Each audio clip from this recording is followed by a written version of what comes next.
Howdy, guys. It's good to see you guys again, the whole two of you so far. We're live again. Dustin's got the night off, so you're stuck with the engineer. And we do have a special guest today, though. So we're going to actually spotlight one of our dealers and just talk about his clean install that he did and show a few pictures of it. His name is actually Scott, and he's actually from Southern Utah. And I'll let him get into more details when we bring him on. Just a quick couple tips that I'm going to spread out before we even get started with Scott is, we always talk about some installs, and we've got a lot of install videos on our website. And one of the things we talk about is coax wires. It's one of the only wires you cannot coil in a coil. You coil that sucker in a coil, it's going to kill your signal. So make sure that if you've got extra, you put that, take a longer route to get to where you need to go. Or contact us and we'll send your coax in and we'll send you a different size coax cable. We got different sizes. We got the 2, 7, 10, 15, and 17 foot coaxes, which will work from almost all the vehicles. The headset cords, they can be coiled up, so don't worry about those being coiled up. But we do find that we sometimes get interference, like we talked about yesterday or last time, next to the headset wires. So just be aware of that. So anyway, without further ado, I'm going to bring in Scott, and I'll let him introduce himself and talk about how he became a dealer and stuff like that. So here we go. Hi, Scott. Hey, how are you? Hey, Kirk. How you doing? Good to see you again. Doing well. You want to just introduce yourself and tell the people down in Southern Utah just a little about you and how you came in contact with us? Yeah. So, currently I'm a dealer for UTVCOM.com or UTVCOM, and I've been doing that for quite some time. But I initially came across you guys through a search about 4 years ago.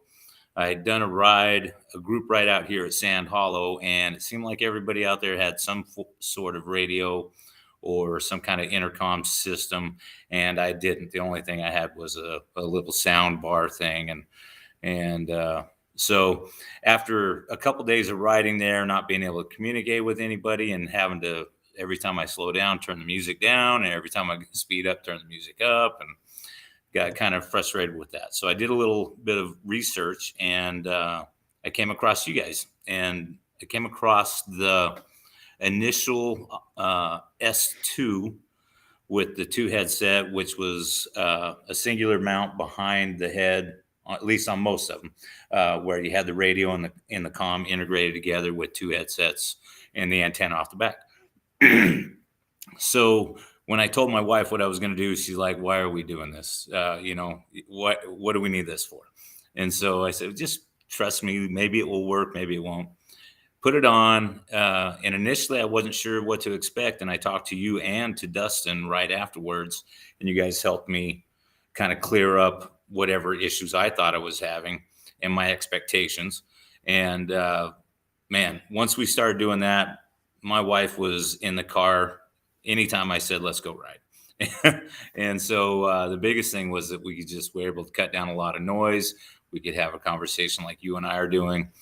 And then I have a friend of mine, Rick, who went riding with me one time, and his machine broke. So he jumped in my car and he said, "I'm tired of riding with you because every time I ride with you, it costs me money." And he ended up buying a comm. And then I ended up talking to a few other friends of mine, and they ended up buying a comm. And that's when you and Dustin both approached me and said, "Well, you're kind of leaving a little bit on the table here. Why don't you just go ahead and sell them?" So that's kind of how that started and how that kind of came about.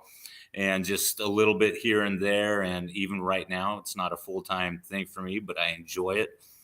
I really enjoy the idea of being able to ride and have an easy conversation with my wife next to me without having to yell. At the end of the day, my head felt better. She actually saved me from going over a cornice out at Sand Hollow when I was looking back. Yeah. So she just, I was looking back and checking to see if the people were behind me, and she says, "Stop." And I stopped and I went over it. But instead of just pounding the front end, I bent the tie rod, which, was way better than blowing up the front end of my machine. So anyhow, it's been about close to close to 3 years that I've been selling them for you and enjoy it immensely. So that's kind of my backstory. And I just enjoy going out there and riding. But my favorite thing is when I get a chance to have someone else ride in my car with me, and then they get to see it and just watch their face light up like, wow, that's amazing. Similar to the people that would come by the show in October out here at Sand Hollow for the UTV takeover. So, but ever since then, just enjoyed it. And as soon as everyone that I talk to, I'm like, give it a shot. You know, there's plenty of people that enjoy the rugged and people that enjoy the PCI. I've had a chance to ride with a rugged system, and it had the higher end stuff. And I think ours competes very highly, if not even better than that. And I'm very grateful that I did my due diligence early on to find the initial offering and then the new COM S4S and now the S4S 3, version 3. And love that one. Yeah, we've continually tried to innovate and make things better. So we did an install. I'm just going to bring up a picture. Hopefully we can show. So let's see. Here it is. Oh yeah. Mm-hmm. Here's one picture. You want to talk a little bit about the install here? What machine this is on, and what you were doing here? I'd be happy to. So a gentleman approached me about. Yeah, I see it just fine. A gentleman approached me about doing an install or getting the COM and installing it on his general. And he's kind of thinking every year he's going to update his general. So he didn't want a very invasive setup. And so he definitely wanted to go with the console, which I love that. And he wanted to make it to where if he got a new machine, then he could transfer it over to his new machine without too much of an issue. So we got into installing it. Then at that point, he wanted to hide a lot of cables. So one of the things in this particular picture here, he used, if you can kind of see it, he used this stuff. It's called the KC Universal Wire Hider. And so it's got a 3M tape on one side, and then it has a split. And I just put a little coax in there just to show that it can hold up 2 pieces. But it's got a little bit of a split, so you can just slide it right in there and really cleans it up well, just along that edge. It actually almost looks factory because it follows the roll cage really well. So we were able to run the headset cables through there, down below, and then back through the tunnel, and then just bring it right out of the 2 sides and the back cubby hole that's in the General XP4. Then we ran the coax along the other side, again, trying to keep it away from any kind of noise reference or anything that might interfere with it.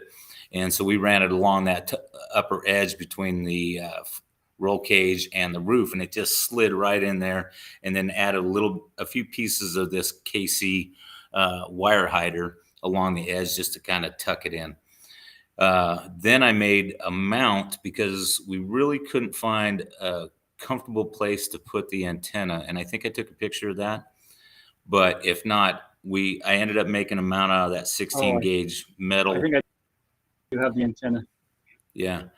And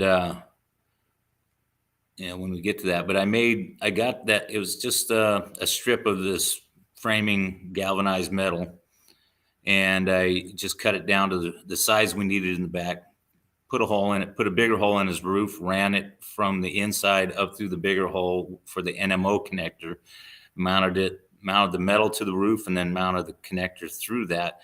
And it just fits perfect because it's with the little ghost antenna, it's below the roof line.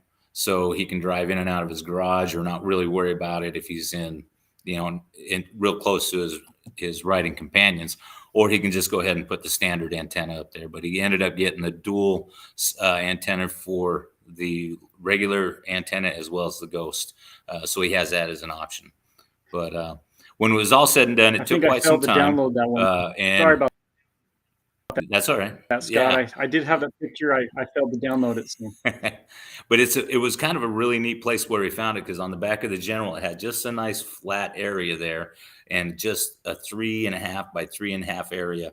and I just put a bigger hole. And so if he does sell this machine and he can take his whatever cables out that he wants, and what he doesn't want, he can leave them inside the machine and then just get more cables from us, so power wire or PTT button.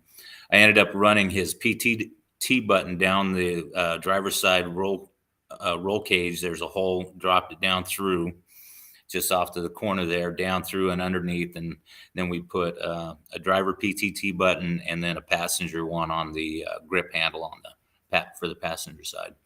But when it's all done, it basically looks like you only have a console. So it's almost a custom setup, even with something that is easily removable for future use. And in his case, every year, every 2 years, upgrading to the next general. So that was kind of his reasoning for doing that versus trying to do an in-dash setup or something else. And then he ended up buying the two hooks for the headsets. He bought 4 over-the-head headsets, and he loves them. And I've talked to him yesterday. He went out for a couple-day ride, and fantastic. The only thing that we came up with was that he had a little bit of interference, and I put one of those ferrous magnets around the power wire from the bus bar leading to still there? To the comm, and that seemed to quiet that down substantially. So I'm going to give those a shot on my machine. I ordered some. I'm going to try those out to see if we can knock down some interference or some what would you call it, backflush into the system, and just see if those worked. So that to me seems like it would be a really clean up the dirty power, because to my understanding is that the magnets will absorb that and allow the clean stuff to come through. So I'm going to give it a shot on my machine. Mine's really clear, but I do have my friends that, it's probably not ideal. It was one of my first installations, my old machine. And so I probably need to spend a little time on his just to clean it up a little bit and cable wise and everything. Yeah. But if you want to show, I'll show you this this stripping that I kind of put up on the screen. Okay, let me take this picture down. So okay. And so I don't know how well you can see that, but it has a slit down the side, and then the 3M will go right in here. So if somebody wanted to use this on their roof, or the cable managers, whatever, just depends on how clean they want to get it. And he bought a couple of these, and I think they came in like 5-foot stretches, but it's KC universal wire hider. And nice.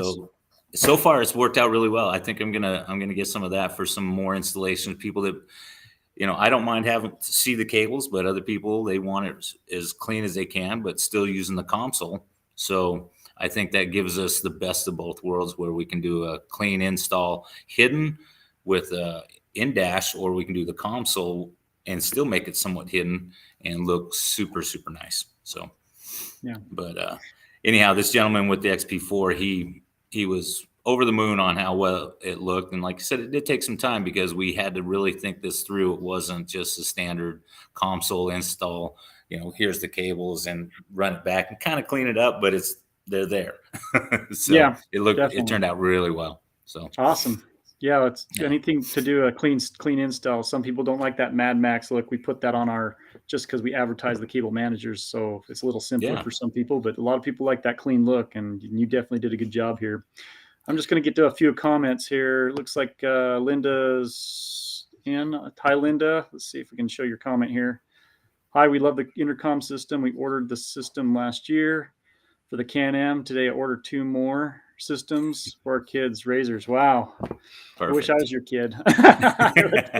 I'd take a free intercom system here. So that's awesome. Thanks, Linda. She's thinking forward. She wants to save her kids' eardrums. I mean, that's true.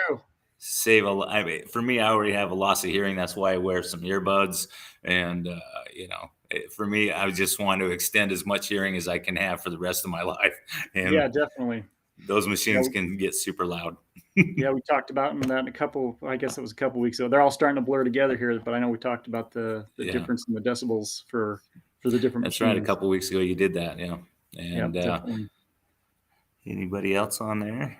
Let's see if there's we got a picture hi, good evening from Phil. It's Mhm. good to see you, Phil. He's one of our doesn't seem to miss a week. That's awesome. Thanks, Phil. Yeah. So show his thing. So What I'd like to put out there is that I know that I come to you for advice when it comes to installations, but if anyone out there that is buying the kit, the console or what have you, and they have any questions and can't reach you, you're more than welcome to have them give me a call that's because awesome.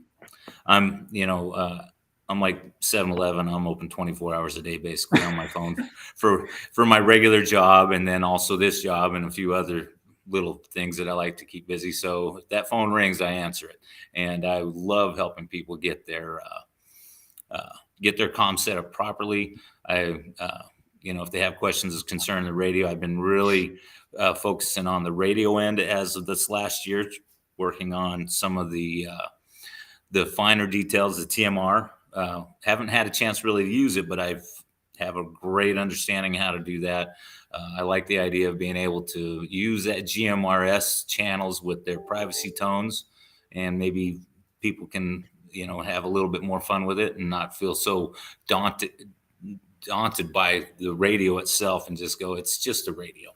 Yep, it is. But yeah, but putting a little bit of time into it really helps. And probably one of my best tips that I've come up with installing these, and a lot of times I don't get a chance to really do a lot of writing with them after the install. So my best tip is that once you get moving in the machine, to run around 25, 30, 35 miles an hour and start adjusting that Vox to that level.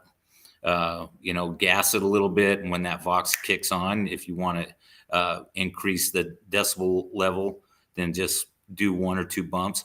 But once you hit that certain sweet spot, then as you're riding faster and slower, then you can just beep, beep, beep, beep.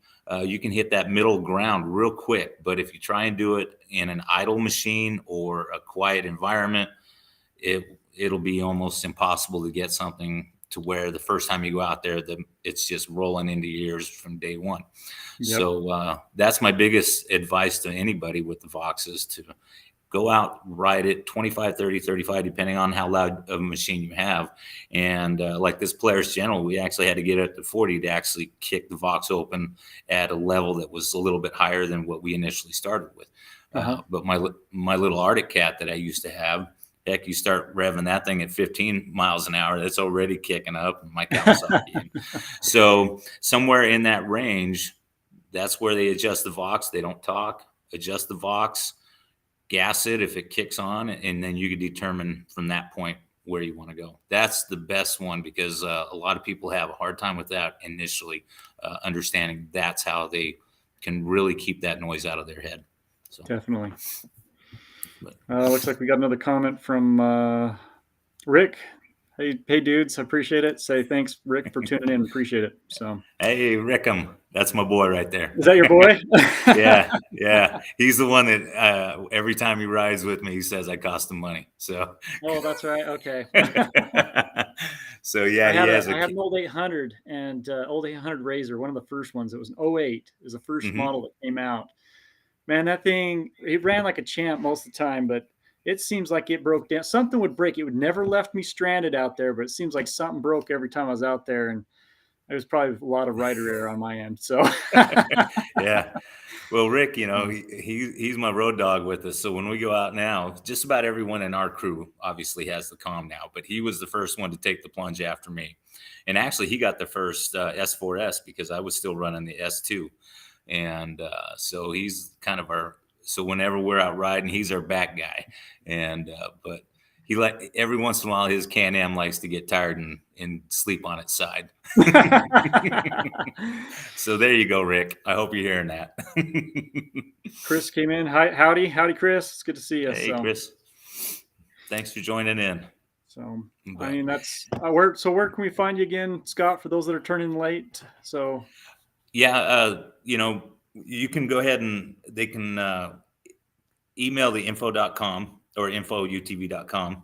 And then you can go ahead and give them my phone number. I don't really have a UTV number right now because I'm still using a different line. And obviously, so if you want to provide that to them, Definitely will. more than happy. And then my email, which you have also, it's my last name _ first name @yahoo.com. So that one they can reach me at any time. So you can put that out there as a comment for them to reach me on that, because I check that daily. And if someone has a question, they're free to email me, call me.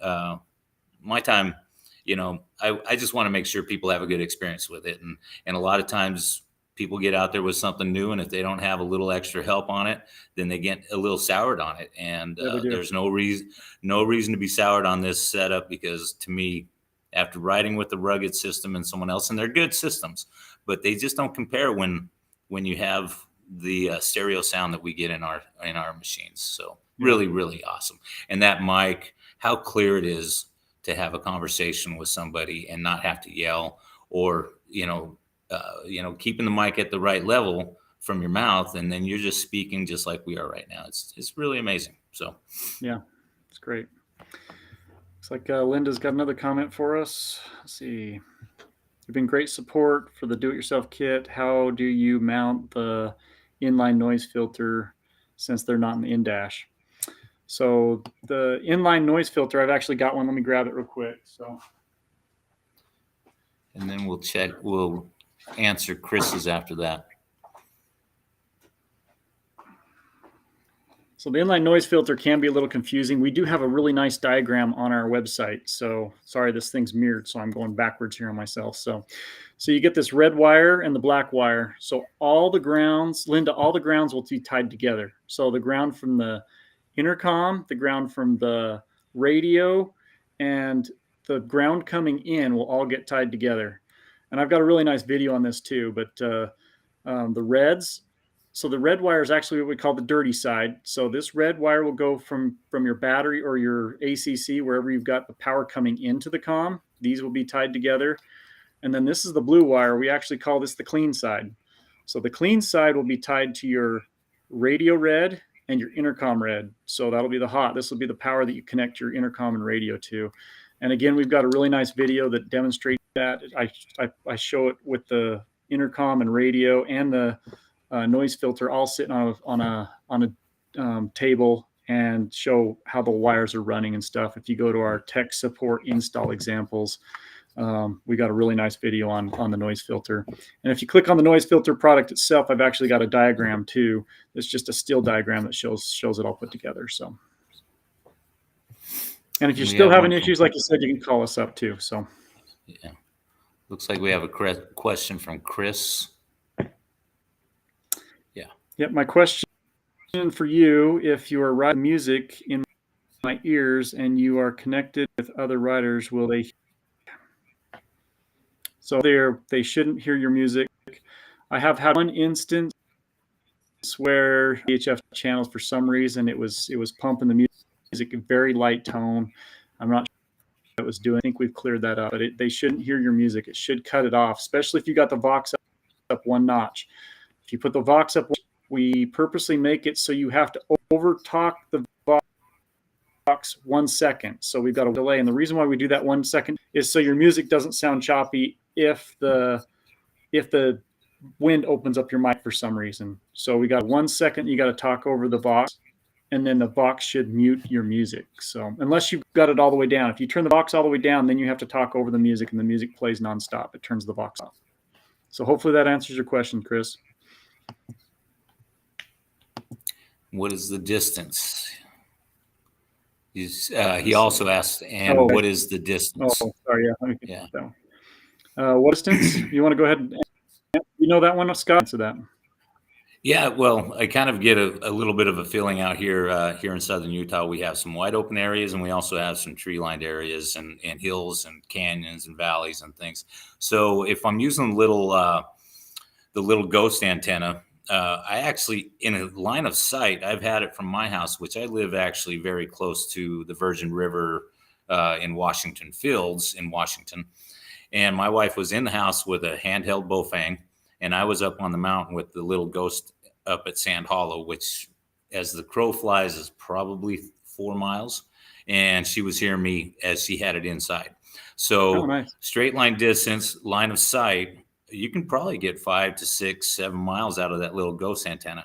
You start getting in the hills, you're probably looking closer to a half a mile to a mile, especially if you got trees and you got some interference in there. That's just the nature of how radios work. You start using the big antenna, obviously you're going to increase that substantially. And again, terrain is the biggest factor. If you're heading out from, like in my area, if we go out to the Grand Canyon where it's mostly wide open all the way through, you could maybe reach out 20 miles on that 25-watt radio. Because there's no interference. There's nothing from the back end to the front end of your train if you have 4 or 5 cars. Now you start getting over the top of Mount Trumbull. Now you're going to cut that down to maybe 1.5 miles to 2 miles based on the trees and where you're at in the train. So that would be the best answer on.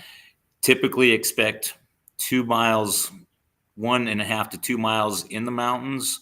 If you don't have too many ups and downs on there. And with the long antenna and with that half antenna, I wouldn't expect anything more than 0.5 mile to 1 mile. But most of the time, you're not really that far away from somebody. And depending on how many people you have in your group, you're leapfrogging. So, you're talking back, and and you just make it to where you tell people, I'm hitting this. Or I'm making a left-hand turn to the next person, and then they can leapfrog back if they have that. Even with little handhelds, they can do that. So you can increase your range just by chain linking. So, but that would be my estimate. Yep. How was that, Kurt? Good. Yeah, Linda, I almost run exclusively the shadow antenna. I used to run the long antenna until I got it caught in my toy hauler spring one time, and what a mess that was. I spent an hour trying to get it out of my toy. That's why I bought it, because I went through just run the shadow antenna. Yeah, so I just run the shadow antenna. So looks like Linda meant, you meant the location. Okay, yeah. So the noise filter can be mounted anywhere on your car. Typically, I like to mount this by the bus bar or wherever the power source is. So I'm just plugging straight in the power source, and then have the intercom and radio mount right on it. You can have a firewall, or if you got somewhere, it's got little mount areas. You could put some screws in there if you need. We also have some double stick tape that works pretty good if you put in the notes that you want it. I'll just go ahead. I think you did order, so I'll just put a note down here to send some double stick tape, and you might be able to put it right up against the firewall, and then just put 1 or 2 screws in this on the firewall and have it stick right. I've mounted it on the firewall before, so. Looks like they've got a couple more questions here. Yeah. He carries too, because me and him both kept breaking our antennas constantly. So I said, we're getting the ghosts. Have you broke the new antenna? The new with the we had a few troubles with the one where it had the divider in the middle with the set screws in the middle. Mm-hmm. Yeah. We had a few of those that would come undone and stuff like that. But we've since gone to the coily in the center. I don't think we've had any losing those guys. So. Well, I haven't backed into my garage or into Rick's trailer with that, so I haven't broken one. But I also now have whips on the back of my machine, so they're 5 foot. I have to take those down. So now I'm in the habit. And before that, I was going to put a sign on the front of my garage: "Take your antenna off, dummy." So. So that way I wouldn't drive in and back out of there.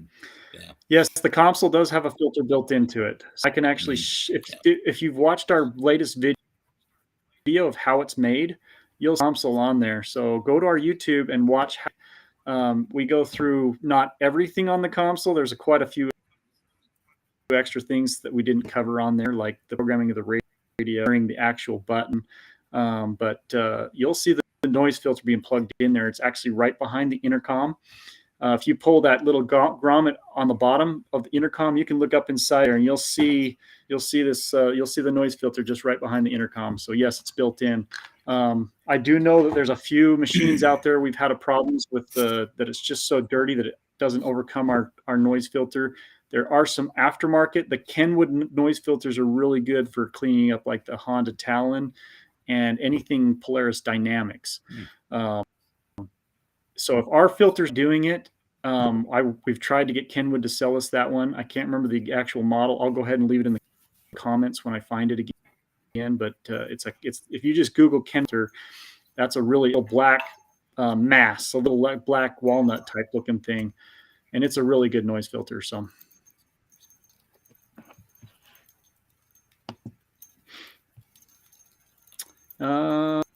You're very welcome, Linda. Anytime. Let me know if there's anything else we can do for you. So. It looks like Chris lost connection looks there. Like Huh? Yes. Let's see. My apologies. I lost connection. What was the distance 2 rigs can go between each other and still be able to hear each other? Again, it depends on terrain. We advertise a site with gain and 5 miles line of sight with the little shadow antenna. But if you start getting in the woods and stuff, you might get knocked down around that 1 to 2 mile range, depending on which antenna you get. And if you go over a peak of a mountain, if you summit and go over, and the other person's still on the other side of the summit, I don't know, is Peter, you're not going to be able to reach each other. So until the next person's up at the summit. And what I typically do on that is if I summit, I'll radio back to everybody, make sure let me know when you get to the summit. And when my boy gets to the summit, he'll radio me. And then my wife comes up after that, she'll radio me, and then I know everybody's back together. So daisy chain it. Just have a nice daisy chain. So yeah. Okay. Yeah, exactly. Well, awesome. Yeah. Well, I don't know if there's any more comments. I'll pause for just a second, but if it's not, this has been one of our longer ones, but I really appreciate it. And Scott, you're located in Southern Utah, right? So correct. Yeah. Very centrally located. I live basically 3 miles from Sand Hollow. Are you getting me? Are you there? I'm sorry, you cut out there, Scott. I can Scott. see myself. Yeah, I basically live 3 to 4 miles away from Sand Hollow, so I'm very close. And so when people do come down here, say they're from Salt Lake or something, but they're coming down here and they need some help, I am starting to carry some parts just in case people run into that issue. But I'm available. I'm real easy to reach. So look forward to helping anybody out that needs some help. And I hope to see more people on the live feeds in the future. So, yeah, it's great to have you down there in that Southern Utah, because up here in Idaho, it's so far from us to reach out to some of our customers. I've sent several down towards you. So, and we definitely need to get down and have some activities in like Lake Havasu area, and Arizona's got some expos and stuff, and those are really good for our company. We meet a lot of people, and they're always very positive for us. So we'll do stuff. So, all right. Sounds great. Well, if there's nothing more, I appreciate you coming on. Oh yeah, and absolutely. We'll go ahead and end it right there. Thank you, everybody, and we'll tune in next week, and we'll have another. Have a good night. Have a good one, Scott. Take care. Bye.